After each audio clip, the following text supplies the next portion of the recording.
Hello दोस्तों, कैसे हो आप लोग? कि आप लोग अच्छे होंगे और बहुत बढ़िया तरीके से आप अपनी इन्वेस्टमेंट की जर्नी पार कर रहे होंगे। और दोस्तों, हम लोग जब स्टॉक मार्केट में कदम रखते हैं तो हमें सबसे पहले स्टॉक से पैसा डालना, अपना इन्वेस्ट करना शुरू नहीं करना होता। हमें सबसे पहले ट्रेडिंग नहीं करनी होती। हमें सबसे पहले या तो म्यूचुअल फंड लेने चाहिए क्योंकि म्यूचुअल फंड सेफ होते हैं, और या तो हमें ईटीएफ लेने चाहिए। अब कंफ्यूजन ये आता है कि ईटीएफ और म्यूचुअल फंड में फर्क क्या है। ये दोनों फंड वैसे सेफ होते हैं, इन दोनों में फर्क क्या है? म्यूचुअल फंड क्या है? अब जैसे मान लो निफ्टी 50 की जो 50 कंपनी है उसका एक म्यूचुअल फंड बन गया। मतलब ये जो म्यूचुअल फंड है, मान लो कि ये निफ्टी 50 की 50 कंपनियों में पैसा इन्वेस्ट करता है। ईटीएफ भी यही काम करता है। तो इन दोनों के अंदर फर्क क्या है? तो मैं आपको बताता हूँ क्या फर्क है। ईटीएफ क्या हो गया? आपका एक्सचेंज फंड हो गया। इसकी फुल फॉर्म क्या है? Exchange traded trading fund. ठीक है, ये इसकी फुल फॉर्म है। म्यूचुअल फंड भी यही काम करता है, ईटीएफ भी यही काम करता है। ठीक है, लेकिन म्यूचुअल फंड में एक वो है, मान लो कि म्यूचुअल फंड में यूनिट्स होती है। ठीक है, यूनिट्स आपने म्यूचुअल फंड बाय करा, आपको यूनिट्स मिल गई। अब वो यूनिट्स दिन में एक बार बढ़ेगी, एक बार अपडेट होगी, वो बढ़ेगी। ठीक है, चाहे वो फंड ऊपर जा रहा है नीचे जा रहा है। मतलब आपने मान लो 1,000 रुपए लगा दिए, अब आपको वो 1,000 रुपए ही शो करेंगे आज पूरा दिन। ठीक है, क्योंकि आपने आज ही लगाई है। वो कल आपको पता लगेगा उसमें से 10 रुपए माइनस हुए या 10 रुपए प्रॉफिट हुआ। ठीक है, एक बार ही अपडेट होगा वो, या आज ही आपको पता लग जाएगा जब अपडेट होगा वो। लेकिन एक्सचेंज फंड में ईटीएफ क्या करता है? जिसके अंदर ऑलरेडी ट्रेड हो रही है, उसके अंदर अपना पैसा डाल रहा है। तो ट्रेड में क्या हो रहा है कि आपने ईटीएफ में जैसे ही पैसा लगाया, ईटीएफ क्या कर रहा है? आपको तुरंत आपको प्रॉफिट लॉस बता रहा है। ठीक है, अब ये तो ट्रेडिंग ट्रेडिंग में फिर आपका पैसा इन्वेस्ट हो रहा है, ट्रेड हो रहा है, आपके पैसों का तुरंत हो रहा है, आपको तुरंत से हो रहा है। तो इसमें आपका क्या लगता है? इसमें आपका लगता है ब्रोकरेज चार्ज, ब्रोकरेज। ठीक है, ब्रोकरेज लगती है। अगर आप इसे बाय करते हो सेल करते हो तो इसमें आपकी क्या लगेगी? ब्रोकरेज। लेकिन म्यूचुअल फंड में आपका क्या लगता है? जब आपने मान लो कि 1,000 रुपए डाल दिया, ठीक है, अब म्यूचुअल फंड में पहले से ही आपको बोल दिया जाता है 1% या 2% आपका लगेगा। अब हमेशा आप ध्यान रखो, जो परसेंटेज होती है वो ब्रोकरेज से हमेशा ज्यादा होती है।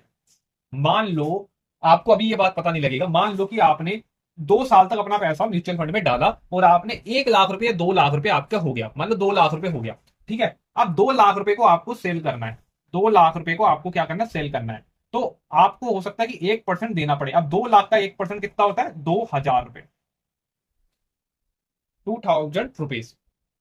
लेकिन इसमें आपका क्या लगता है? सिर्फ ब्रोकरेज लगती है। तो इसका ब्रोकरेज कितना होगा ज्यादा से ज्यादा? अगर मान लो कि 1 लाख पे हो गया 100 रुपए या 200 रुपए, मैक्सिमम से मैक्सिमम 300 रुपए, इससे ज्यादा आपका नहीं होगा। ठीक है, इसमें वैसे तो एग्जिट लोड इसके अंदर लगता ही नहीं है। इसके अंदर पहले ही वो आपको बता देते कि इतना वो लगेगा एक्सपेंस रेशियो। ठीक है, और एग्जिट लोड हमेशा ईटीएफ में जीरो होता है। तो कई मायने में देखा जाए, आपका ईटीएफ ज्यादा बेटर होता है म्यूचुअल फंड से। और म्यूचुअल फंड आपको हो सकता है 15% या 20%। 20 तो बहुत कम होते हैं जो म्यूचुअल फंड आपको रिटर्न देते हैं, लेकिन 15% तक रिटर्न या 12% तक रिटर्न म्यूचुअल फंड आपको एक एवरेज बना के देते हैं। लेकिन ईटीएफ जो होते हैं, वो जो डिविडेंड्स आपके होते हैं, अगर वो स्टॉक्स में इन्वेस्ट कर रहे हैं, डिविडेंड्स होते हैं, तो वो उसको भी वो ऐड कर देते हैं, इंक्लूड कर देते हैं अपने इसके अंदर ही। तो ये आपको और ज्यादा रिटर्न आपको दे देते हैं। ये आपको 30%, 40% या तक की 100% रिटर्न भी आपको ईटीएफ दे सकते हैं आपके पैसे के ऊपर। लेकिन ये आपको नहीं देंगे। ठीक है, म्यूचुअल फंड आपको नहीं देगा, वो आपको सिर्फ 15% ही देगा। अगर 12 या 15, इससे ज्यादा नहीं देगा, बाकी के उनका होगा। और इसके अंदर आपका एग्जिट लोड नहीं लगता, इसके अंदर सिर्फ एक्सपेंस रेशियो लगता है। और ईटीएफ में जो एक्सपेंस रेशियो होता है वो कंपेयर टू वैसे म्यूचुअल फंड कम होता है। ठीक है, तो अगर मायने में देखा जाए कि अगर आपको किस में पैसा इन्वेस्ट करना चाहिए, तो मेरी राय मानो तो आपका म्यूचुअल फंड में करना चाहिए। लेकिन हम लोग कोई सेबी रजिस्टर कुछ भी नहीं है, तो एक मामूली सी मैं आप लोगों की तरह एक स्टूडेंट हूँ, सीख रहा हूँ। और मेरे को शौक है कि इसकी वीडियोस में आप लोगों के लिए टाइम टू टाइम अपडेट करता रहूं। तो आपको, आपकी मर्जी, आपका पैसा आप किस में आप डालना चाहते हो, म्यूचुअल फंड में या ईटीएफ में। लेकिन मैं आपको एक बात बता देता हूं, इन दोनों में आप पैसा तभी कमा पाओगे जब आप लॉन्ग टर्म तक बने रहोगे।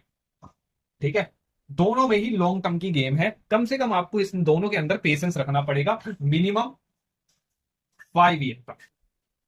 ठीक है, मैक्सिमम आप 10 साल रख सकते हो, 15 साल रख सकते हो, 20 साल, क्योंकि आप जितना ज्यादा देर तक पेशेंस रखोगे उतना ज्यादा ये आपको रिटर्न्स देंगे। ठीक है, लेकिन मिनिमम 5 साल तो आपको पेशेंस रखना ही रखना है। दोनों में ही आप पैसा लॉन्ग टर्म में कमा सकते हो, यहाँ पे शॉर्ट टर्म में पैसा नहीं कमाया जा सकता। ये थी हमारी आज की वीडियो। आपको अगर पसंद आई होगी तो आप लाइक कर दो, अपने दोस्तों को आगे शेयर कर दो, वो लोग भी इतनी अच्छी इन्फॉर्मेशन जान। जरूर इस चैनल को सब्सक्राइब करके हमारा मोटिवेशन बढ़ाइए। Thank you so much.